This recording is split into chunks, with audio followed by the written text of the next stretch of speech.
अब युवराज और विवेक सना के जागने का इंतजार कर रहे थे। तभी युवराज को जैसे कुछ याद आता है। वो अपना मोबाइल निकालकर किसी को कॉल करता है। दरअसल उसने अपने ड्राइवर को कॉल किया था। युवराज अपने ड्राइवर से कहता है सेंट थॉमस हॉस्टल के बाहर से 2 लड़कियों को पिक करके शहर के बाहर वाले अपार्टमेंट में ले आओ। मोबाइल से ड्राइवर की आवाज आती, ओके सर। इधर सिंघानिया मेंशन के बाहर अर्नब के सामने निशा और सुहानी खड़े थे। अर्नब उन्हें शक भरी नजरों से देख रहा था और वो दोनों अर्नब से अपनी नजरें चुरा रही थी। निशा तो अब हार मान चुकी थी, लेकिन उसे समझ में आ गया था कि वो अर्नब को अपनी बातों में नहीं उलझा सकती। सुहानी निशा को बात को संभालते हुए कहती, सर निशा सच कह रही है, हम दोनों एक गेम खेल रहे थे। निशा ने मुझे डेयर दिया था कि मैं रात में सिंघानिया मेंशन तक जाकर दिखाऊं, और मैंने निशा से कहा कि मैं मेंशन तक सिर्फ तभी जाऊंगी जब वो मेरे साथ चलेगी, इसलिए हम दोनों यहाँ आ गए। अर्नब अब भी सुहानी और निशा को एक टक देख रहा था। वो जानता था कि ये दोनों उससे झूठ बोल रही हैं। उसे समझ में आ रहा था कि कुछ तो है जो ये दोनों जानती हैं, लेकिन बता नहीं रही। लेकिन इतने सालों के एक्सपीरियंस से अर्नब ये भी अंदाजा लगा लेता है कि ये दोनों उन मर्डर्स में तो बिल्कुल भी इन्वॉल्व नहीं है। अर्नब ये सब सोच ही रहा था, तभी उसके पीछे खड़ा गोपाल कहता, सर मुझे लगता है कि ये दोनों सच कह रही हैं। आजकल के बच्चे तो डेयर के नाम पर पता नहीं क्या क्या कर लेते हैं। एक बार मेरे छोटे भाई ने इस गेम के चक्कर में मुझे गंजा कर दिया था। गोपाल के ऐसा कहते ही निशा की हंसी छूट जाती है। निशा को हंसते देख गोपाल शर्मिंदा हो जाता है। उसे एहसास होता है कि उसने गलत जगह पर गलत बात कही है। सुहानी निशा को घूर कर देखती है। सुहानी के ऐसा देखने पर निशा अपनी हंसी पर कंट्रोल कर लेती है। ये सब चल ही रहा था, तभी अर्नब को फिर से वही फुसफुसाती हुई आवाज सुनाई देती है, ये दोनों झूठ बोल रही हैं, इन्हें पता है कि सना कहाँ है। अर्नब हैरानी से अपने आसपास देख रहा था। उसे कुछ भी समझ में नहीं आ रहा था। अर्नब का ऐसा बर्ताव देखकर निशा धीमी आवाज में सुहानी से कहते, बेचारे अर्नब सर, काम के प्रेशर ने इनके दिमाग का संतुलन बिगाड़ दिया है। कभी बेचैन होकर इधर उधर देखने लगते हैं तो कभी सुसाइड करने के लिए कुएं के पास चले जाते हैं। ये पुलिस की नौकरी भी ना बहुत डेंजरस है यार। सुहानी निशा की बातों से इरिटेट हो जाती है। वो गुस्से में निशा को घूर कर कहती है, तो प्लीज चुप रहेगी। सुहानी को गुस्से में देखकर निशा चुप हो जाती है। सुहानी अर्नब से कहती है, सर आप ठीक है ना। सुहानी की बात को सुनकर अर्नब का ध्यान उस फुसाती आवाज से हट जाता है। वो उन दोनों से कहता है, चलो मैं तुम दोनों को हॉस्टल ड्रॉप कर देता हूँ। यहाँ आए दिन मर्डर हो रहे हैं, तुम दोनों का ऐसी इतनी रात को बाहर घूमना सेफ नहीं है। ये कहकर अर्नब अपनी कार की तरफ बढ़ जाता है। गोपाल भी अर्नब के पीछे चला जाता है। निशा कंफ्यूज होकर अर्नब की ओर जाते हुए देख रही थी। तभी सुहानी निशा का हाथ पकड़कर अर्नब और गोपाल के पीछे जाती है। अर्नब जानता था कि सुहानी और निशा उससे जरूर कुछ छुपा रही हैं, लेकिन इस वक्त वो अपना पूरा ध्यान उस हॉस्टेजर को ढूंढने में लगाना चाहता है, इसलिए वो उन दोनों को बाद में हैंडल करने का डिसीजन लेता है। अर्नब सुहानी और निशा को पुलिस कार से लेकर हॉस्टल की तरफ बढ़ जाता है। गोपाल कार ड्राइव कर रहा था और अर्नब कार के फ्रंट सीट पर बैठा था। निशा और सुहानी कार की बैक सीट पर बैठी थी। कार के अंदर बिल्कुल खामोशी थी। उस सन्नाटे के बीच अर्नब का मोबाइल बजता है। जब अर्नब अपना कॉल आंसर कर रहा होता है, तभी सुहानी की नजर एक पल के लिए अर्नब के मोबाइल पर जाती है।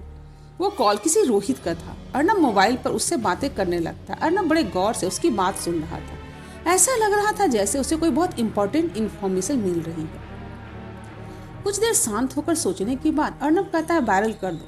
ये कहकर अर्नब फोन कट कर देता है। कार में किसी को भी समझ में नहीं आ रहा था कि अभी अभी अर्नब ने किससे और क्या बात की थी। कुछ ही देर में police car Saint Thomas hostel आ जाता है। हॉस्टल पहुंचकर निशा और सुहानी कार के बाहर निकलते हैं। सुहानी बाहर निकल अर्नब से कहती, thank you so much sir. Arnab बहुत ही सख्त लहजे में कहता, अगली बार अगर तुम दोनों मुझे इस तरह रात में बाहर मिली तो बिना कोई सवाल किए मैं तुम दोनों को जेल में डाल दूंगा। सुहानी और निशा अपना सर झुकाए हुए कहती है, जी सर। अर्नब कहता है, अब अंदर जाओ और सुबह होने से पहले बाहर मत निकलना। निशा और सुहानी अपना सर हिला देते हैं। अर्नब गोपाल की तरफ देखता है। गोपाल अर्नब का इशारा समझकर कार आगे बढ़ा देता है। अर्नब के जाने के 2 मिनट बाद ही एक ब्लैक कार सुहानी और निशा के सामने आकर रुक जाती है। वो दोनों समझ जाती हैं कि ये कार युवराज ने ही उन दोनों के लिए भेजा है। वो दोनों बिना कोई सवाल किए उस कार में बैठ जाती हैं और 1 घंटे के अंदर ही उसी अपार्टमेंट में पहुंच जाती है जहां युवराज विवेक और सना के साथ था। अपार्टमेंट में पहुंचकर सुहानी युवराज और विवेक से कहती है, सना कहाँ है। विवेक कहता है वो बेडरूम में है, वो अब तक बेहोश है। सुहानी बेडरूम के अंदर चली जाती है। विवेक और निशा भी उसके पीछे बेडरूम में जाते हैं। युवराज अंदर नहीं जाता, वो हॉल में ही काउच पर बैठा रहता है। वो अपने मोबाइल में कुछ देख रहा था। कुछ ही देर में युवराज को बेडरूम से किसी के चीखने की आवाज आती है। ये आवाज़ निशा की थी। निशा के बाद विवेक और सुहानी के चीखने की भी आवाज़ आती है। वो आवाज़ सुनकर युवराज तेजी से बेडरूम की तरफ जाता है। बेडरूम में आकर वो देखता है कि कमरे का सामान पूरी तरह से बिखरा हुआ है। सना बेड के दाईं तरफ हाथ में एक चाकू लेकर खड़ी थी और गुस्से से घुर्राते हुए सामने देख रही थी। बेड के दूसरी तरफ निशा, सुहानी और विवेक घबराए हुए से खड़े थे। सना अभी भी अजीब और बहुत भयानक आवाजें निकाल रही थी। युवराज को यह समझने में एक सेकंड भी नहीं लगता है कि सना अभी भी उस साय के बस में है और वो उन सबको मारने की कोशिश कर रही है। लेकिन शहर के बाहर होने की वजह से सना पर वशीकरण का असर बहुत कम था। सना उस चाकू को उस पर फेंकने के लिए अपना हाथ उठाती, तभी युवराज बिजली की तेजी से सना के पास पहुंचता है और उसका हाथ पकड़ लेता है। युवराज बड़ी आसानी से सना से वो चाकू छीन लेता है। ये देखकर निशा और विवेक हैरान रह जाते हैं, क्योंकि कुछ देर पहले ही वो तीनों मिलकर भी सना को एक सेकेंड के लिए भी कंट्रोल नहीं कर पा रहे थे। लेकिन युवराज के लिए ये बिल्कुल भी मुश्किल नहीं था। निशा और विवेक युवराज की शक्तियों से बिल्कुल अनजान थे, लेकिन सुहानी नहीं। सुहानी जानती थी कि युवराज के लिए ऐसा कर पाना मुश्किल नहीं है। उसने युवराज को इससे भी बड़े कारनामे करते हुए देखा था। सना से चाकू छीनने के बाद युवराज उसके दोनों हाथों को दीवार से सटा देता है। सना के हाथ युवराज की पकड़ में दीवार से सटे हुए थे। सना युवराज की पकड़ से छूटने की लगातार कोशिश कर रही थी, लेकिन वो वहां से हिल भी नहीं पा रही थी। सना अपने पैर से युवराज को मारने की कोशिश कर रही थी और अपना सर झटकते हुए पागलों की तरफ चीख रही थी। युवराज अपना चेहरा सना के ठीक सामने ले जाता है और फिर उसकी आंखों में देखते हुए कहता है, मेरी तरफ देखो, मेरी तरफ देखो। सना के शरीर में अभी भी बहुत ज्यादा ताकत थी। वो अभी भी छटपटा रही थी। एक नॉर्मल इंसान के लिए तो उसे कंट्रोल कर पाना लगभग इम्पॉसिबल था। अपना सर हिलाते हुए सना जैसे ही युवराज की आंखों में देखती है, उसका छटपटाना कम हो जाता है। युवराज की आंखों की पुतलियां अब लाल होने लगी थी। सना युवराज की उन आंखों को देखकर अब शांत होने लगती है। ऐसा लग रहा था मानो उस पर किए गए वशीकरण का असर अब कम होने लगा है। सुहानी, निशा और विवेक युवराज का चेहरा नहीं देख पा रहे थे, इसलिए उन्हें कुछ समझ में नहीं आ रहा था। निशा और विवेक कंफ्यूजन के साथ वहीं पर खड़े थे। युवराज की आंखों में देखते हुए कुछ ही पलों में सना बिल्कुल शांत हो जाती है। सना की बॉडी अब लूज पड़ गई थी। ऐसा लग रहा था मानो अब उसमें कुछ भी ताकत नहीं बची हो। सना की ये हालत देखकर युवराज उसे गोद में उठाकर बेड पर तकिए के सहारे बैठा देता है। सना धीरे धीरे होश में आती है। सुहानी फौरन किचन से उसके लिए एक गिलास पानी ले आती है और उसे पिलाने की कोशिश करती है। निशा और विवेक थोड़ी दूर खड़े ये सब देख रहे थे। उन्हें सना के पास जाने की बिल्कुल भी हिम्मत नहीं हो रही थी।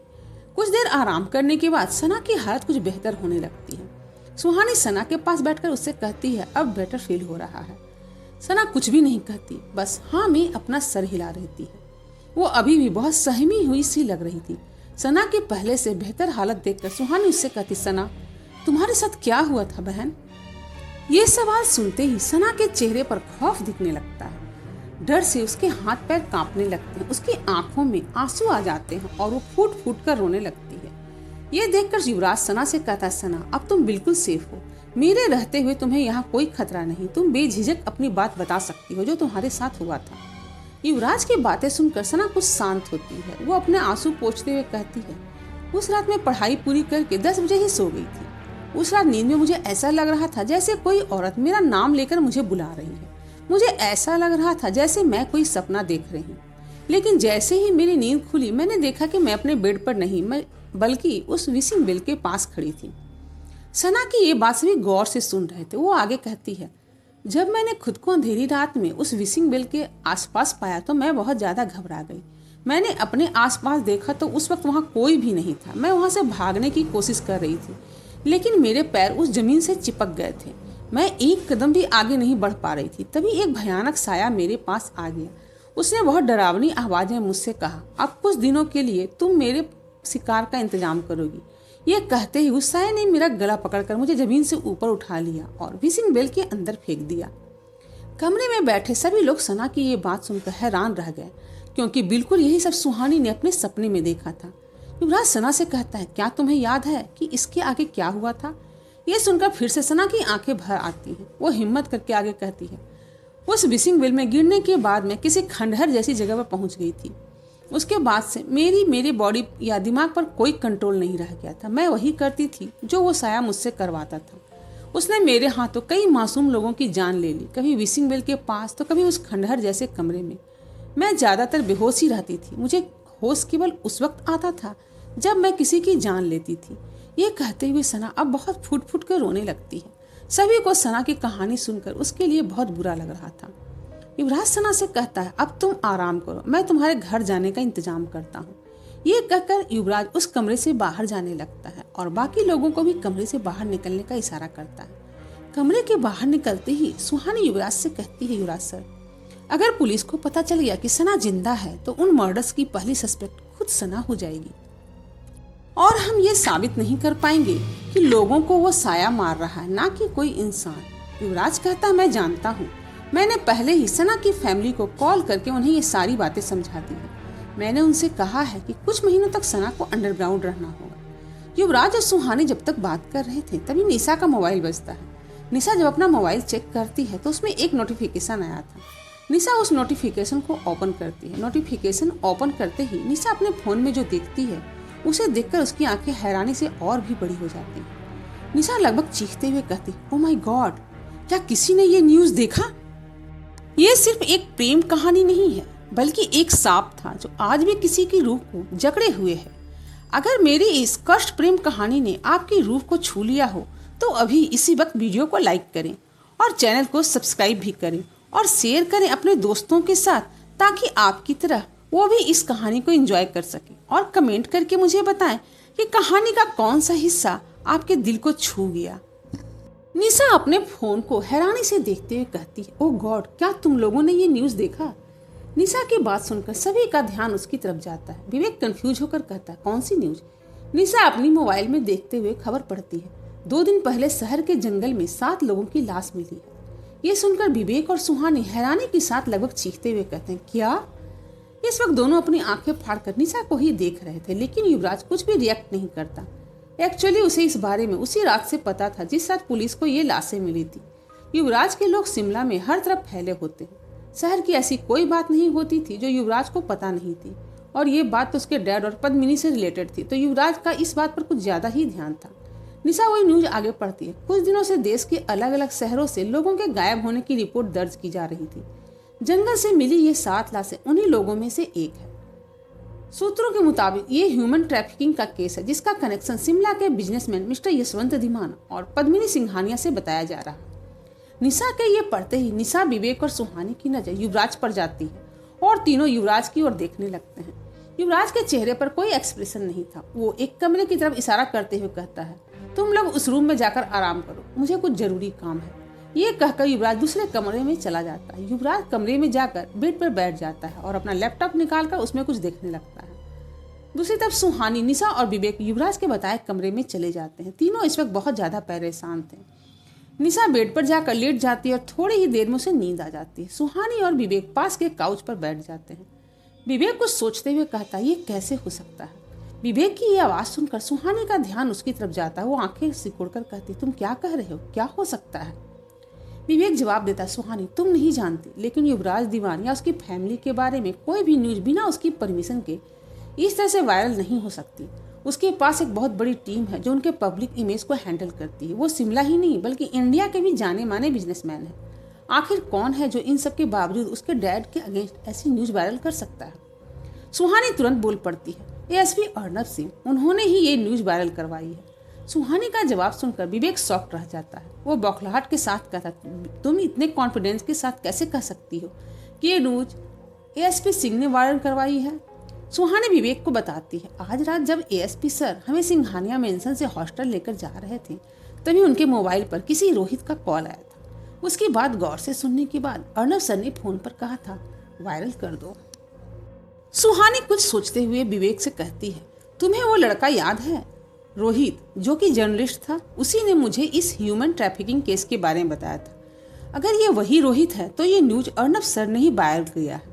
विवेक भी अब किसी सोच में पड़ जाता है। सुहानी कुछ सोचते हुए कहती, एक बात और, अगर पद्मिनी सिंघानिया और इस केस के बीच में कोई भी कनेक्शन है तो हमें अर्नब सर की मदद करनी चाहिए, जिससे उन हॉस्टेजेस को वो बचा सके। विवेक सुहानी की बात बीच में काटते हुए कहता है, सुहानी, तुम ये क्या कह रही हो? ये कोई मामूली केस नहीं है, ये 1000 से ज्यादा लोगों की किडनैपिंग का केस है। अगर हम इसमें फंस गए तो कभी बाहर नहीं निकल पाएंगे। हमारा फ्यूचर, हमारा कैरियर, सब कुछ शुरू होने से पहले ही खत्म हो जाएगा। सुहानी कहती, तुम्हें याद है, तुमने ही कहा था जब भी पुराने रोड पर कोई मर्डर होता है उसके अगले दिन पद्मिनी सामने आती है। विवेक तुरंत जवाब देता, हाँ मैंने कहा था, लेकिन ये पुरानी बात है, अब तो पद्मिनी रोज ही कॉलेज आने लगी है। सुहानी उसे बीच में ही टोकते हुए कहती, हाँ अब वो रोज आती है, लेकिन ये भी तो हो सकता है ना कि उन लोगों को पद्मिनी ने ही किडनैप करवाया हो और जिस दिन उसे शिकार नहीं मिलता वो उन लोगों को मार देती होगी। सुहानी की ये बात सुनकर विवेक की आंखें हैरानी से बड़ी हो जाती हैं और उसका मुंह खुला का खुला रह जाता है। वो घबराहट भरी आवाज में कहता है, हाँ ये हो तो सकता है, और सना ने भी तो कहा था कि जो साया कभी विशिंग बेल तो कभी किसी कमरे में सना के हाथों लोगों को मरवाता था। सुहानी कहती, अगर पद्मिनी ही वो साया है, इसका मतलब वो उन सभी हॉस्टेजेस को मार देगी। सब कुछ जानकर भी हम चुप नहीं बैठ सकते, हमें बिना सामने आए एएसपी सर की मदद करनी होगी। विवेक सुहानी की बात से सहमत होकर कहता है, तुम ठीक कह रही हो, हमें यह काम बिना सामने आए ही करना होगा, क्योंकि अगर युवराज सर को थोड़ा भी शक हुआ कि हम उनके डैड के अगेंस्ट पुलिस की मदद कर रहे हैं तो पता नहीं हमारा क्या होगा। विवेक के ऐसा कहते ही कमरे में सन्नाटा छा जाता है। जिस कमरे में सुहानी और विवेक ये बातें कर रहे थे उस कमरे के दीवार के दूसरी तरफ वाले कमरे में युवराज दीवान बैठा था। वो सुहानी और विवेक के बीच हुई सारी बातें सुन रहा था। युवराज अपने कोल्ड वॉइस में कहता है, तुमने ठीक कहा, मैं तुम लोगों को अपने डैड के अगेंस्ट पुलिस की मदद बिल्कुल ही नहीं करने दूंगा। कुछ देर के बाद सुबह हो जाती है। सना के पेरेंट्स वहां आकर उसे अपने साथ ले जाते हैं। सुहानी भी अपने दोस्तों के साथ युवराज के घर से चली जाती है। सुबह के 10 बजे थे। सुहानी, निशा और विवेक एक साथ कॉलेज पहुंचते हैं। जनवरी का महीना चल रहा था। कड़ाके की ठंड और चारों तरफ हरियाली शिमला के माहौल को और भी सुहाना बना रही थी। इस ठंड में सूरज की प्यारी सी धूप लोगों के मन को बहुत सुकून पहुंचा रही थी।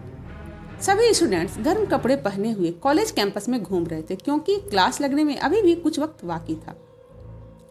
सुहानी अपने दोस्तों के साथ कॉलेज कैंपस के अंदर आती है। वो देखती है कि हर दिन से अलग आज सभी स्टूडेंट्स काफी परेशान लग रहे थे। जिस चेहरे पर भी सुहानी की नजर पड़ती वो सभी टेंशन में ही थी। विवेक और निशा भी ये बात देखकर चौंक जाते हैं। उन्हें भी समझ में नहीं आ रहा था कि ऐसा क्या हो गया कि सारे स्टूडेंट्स इतनी टेंशन में हैं।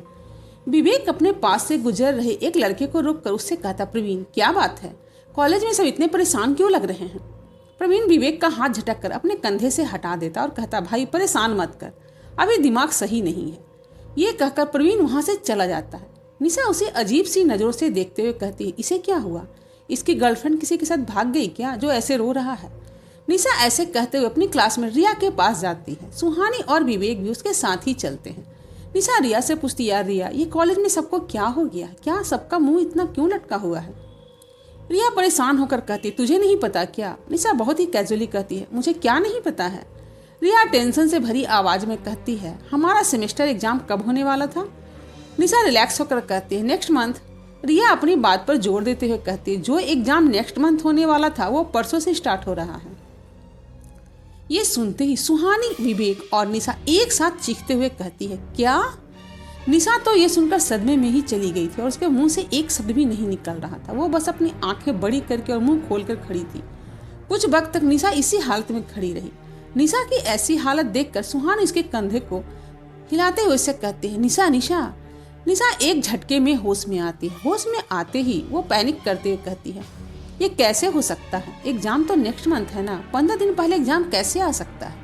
अब हम क्या करेंगे, अगर मैं फेल हो गई तो मेरी पॉकेट मनी फिर से आधी हो जाएगी। नहीं, ऐसा नहीं हो सकता, ये कॉलेज वाले मेरे साथ ऐसा नहीं कर सकते। सुहानी और विवेक निशा को शांत करने की कोशिश करते हैं। विवेक अपने बैग से बोतल निकालकर निशा को पानी पिलाता है। कुछ देर के बाद निशा थोड़ी नॉर्मल होती है। कुछ देर पहले जो उदासी कॉलेज के बाकी स्टूडेंट्स के चेहरे पर थी वही उदासी अब सुहानी, निशा और विवेक के चेहरे पर भी आ गई थी। तीनों कॉलेज के बड़े से हॉल में एक पिलर के पास खड़े थे। सुहानी इरिटेट होकर कहती, ऐसे अचानक एग्जाम प्रीपोन करने की क्या वजह हो सकती है। विवेक और निशा भी इसी सोच में डूबे हुए थे। तभी प्रिंसिपल ऑफिस से पद्मिनी सिंघानिया बाहर निकलती है। उसने आज येलो कलर की साड़ी पहन रखी थी। उसके लंबे स्ट्रेट बाल खुले हुए थे। उसके चेहरे से साफ साफ पता चल रहा था कि वो बहुत ही ज्यादा गुस्से में है। गुस्से से उसकी आंखें लाल हो गई थी और वो बहुत तेजी से चलते हुए कॉलेज के बाहर जा रही थी।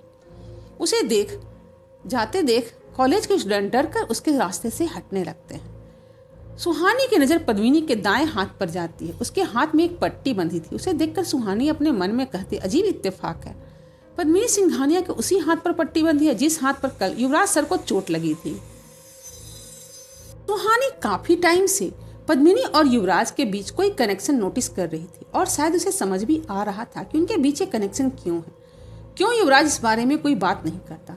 पद्मिनी गुस्से में कॉलेज से बाहर जा ही रही थी, तभी सामने से युवराज कॉलेज के अंदर जाता है।